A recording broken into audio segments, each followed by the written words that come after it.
The city was called River City.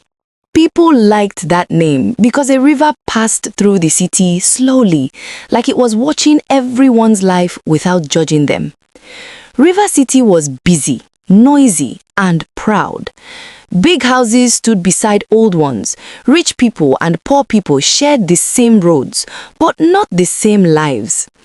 In this city lived a man called Mr. John. That was his name. Simple, but his life was not simple at all. Mr. John was very rich. Everybody knew it. He owned houses, shops, trucks, and land. Money followed him like his shadow. If he entered a place, people stood straighter. If he spoke, people listened. But Mr. John had a problem he could not buy his way out of. His wife, Mary, had no child. Mary was quiet and soft-spoken. She did not like trouble. She loved her husband deeply. When people talked badly, she smiled.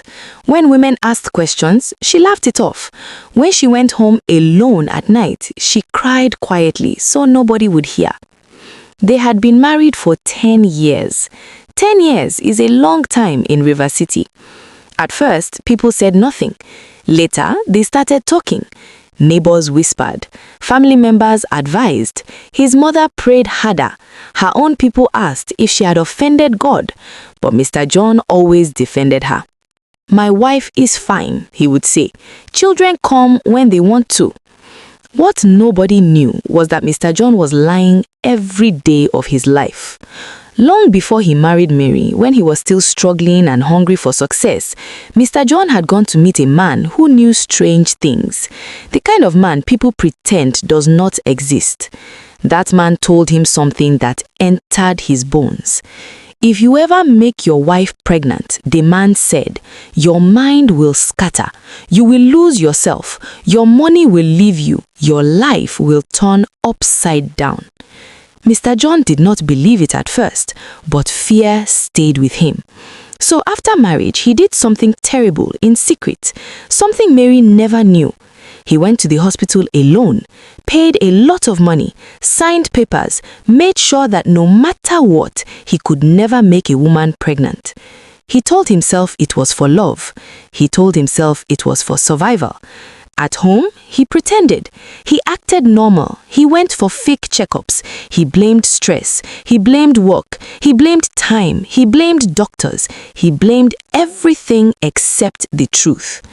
Mary believed him. Why wouldn't she? He was kind. He bought her gifts. He protected her from insults. He held her when she cried. He never raised his voice. He never gave her a reason to doubt his words.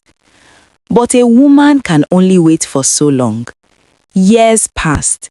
Mary started feeling empty inside. Not just because of the child, but because of the silence in her marriage. The distance, the way everything felt planned, the way love felt careful, not free. Then one day, something happened. Mary met someone else. It was not planned, it was not love. It was weakness mixed with loneliness. The man was ordinary, not rich, not powerful, just someone who listened, someone who made her feel seen for the first time in years. She told herself it was only once. Only once. Weeks later, her body began to change. She felt sick in the mornings. Food tasted strange. Her heart beat faster for no reason. When the doctor looked at her test, he smiled. "Madam, you are pregnant." Mary felt the world spin. She went home shaking, crying, laughing, praying all at once. When she told Mr. John, he froze. He smiled slowly. But inside him, something broke, because the impossible had happened. And from that day, small things started going wrong. Money delayed, business problems appeared, his sleep became troubled, his head began to feel heavy, his thoughts refused to settle. River City was watching, and the curse had begun to wake up. From the day Mary told Mr. John she was pregnant, the house changed. Not outside. Outside, everything looked fine. Neighbors smiled more. Family members started calling again. His mother cried tears of joy on the phone. People in River City said, "At last, God has answered."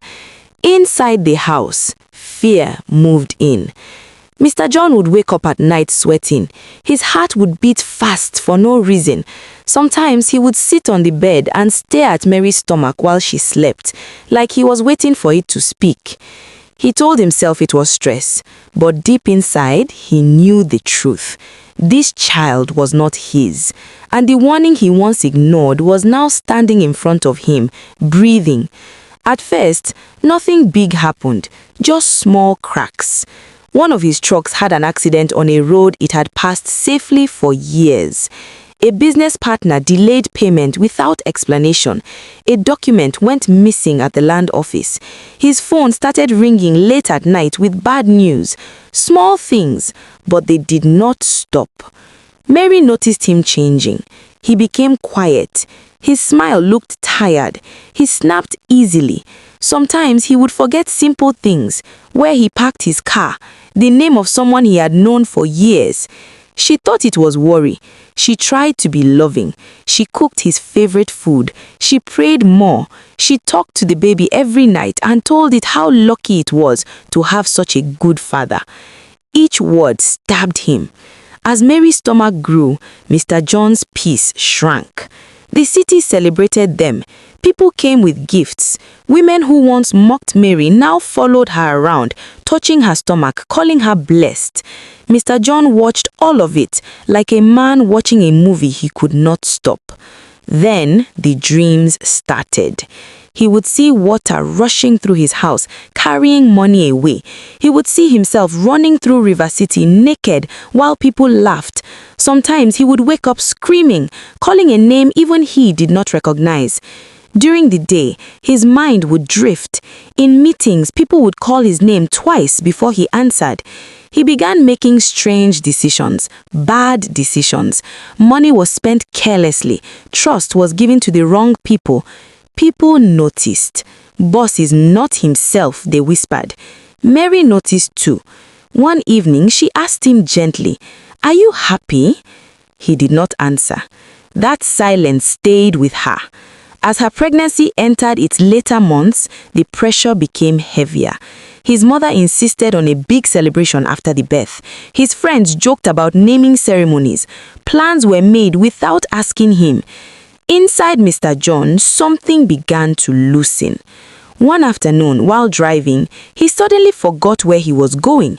He stopped in the middle of the road, confused, angry, sweating. Driver shouted. Someone knocked on his window. It took minutes before his mind came back. That night, he knew the truth could not be avoided anymore. But he was trapped. If he spoke, he would lose his wife. If he stayed silent, he would lose his mind. If the child came, everything would fall apart. The day Mary went into labor, River City gathered like it was a festival. But in the hospital hallway, Mr. John collapsed. Not his body, his mind. He laughed suddenly, loud, empty laughter. Nurses stared.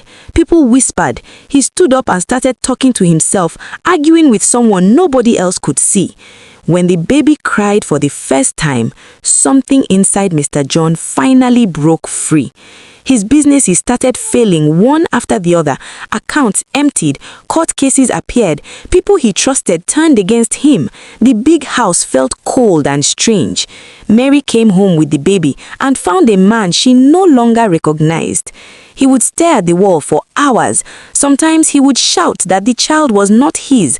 Other times he would beg the baby for forgiveness. His words made no sense. His eyes looked lost. That was when the truth started leaking.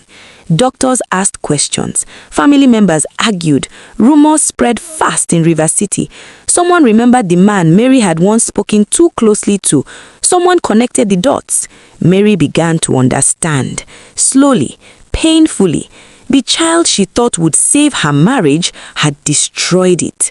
The man she loved had been living a lie, and the city that once praised them now watched quietly as everything turned into shame. By the time Mary finally learned the full truth, Mr. John no longer knew her name. The wealth was gone, the respect was gone, the love was gone.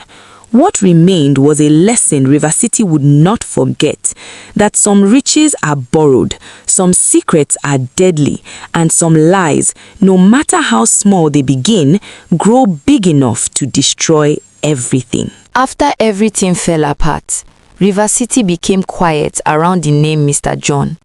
People no longer shouted his name from across the road. Cars no longer slowed when he passed.